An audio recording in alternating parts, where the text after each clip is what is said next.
Di zaman sekarang ini, kita sepertinya ada di sebuah budaya di mana orang berlomba-lomba ingin menjadi besar. Dan kekuatan daripada budaya itu tidak bisa disepelekan. Sebab budaya punya kekuatan mempengaruhi orang tanpa orang tersebut sadar sedang dipengaruhi. Dan itu tentunya berbahaya buat setiap saudara dan saya sebagai anak-anak Tuhan. Sebab Yohanes 3 ayat 30 mengatakan, tetapi biarlah ia Tuhan semakin besar dan kemudian biarlah kita yang semakin kecil.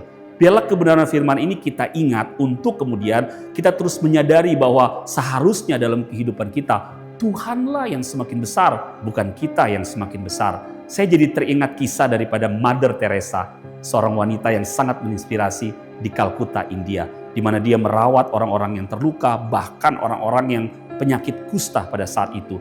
Dan ada sebuah statement yang menurut saya sangat luar biasa. Dia mengatakan begini, saya ini hanyalah pensil kecil di tangan Tuhan yang sementara sedang menuliskan kisah tentang kasih Tuhan untuk dunia ini. Wow, dia menggambarkan bahwa dia hanyalah pensil kecil dalam apa yang dia lakukan yang menginspirasi sampai saat ini. Tapi dia tetap mengakui dan menyadari, bukan hanya dia memperkatakan, tapi dia menghidupi bahwa Tuhan yang semakin besar, biar aku yang semakin kecil. Biarlah kisah ini juga bisa menyadarkan setiap kita, bahkan mengingatkan setiap kita untuk dalam perjalanan kehidupan kita, dimanapun Tuhan tempatkan kita, dalam pelayanan, dalam pekerjaan, kuliah, dalam keluarga, yuk kita terus pegang nilai ini.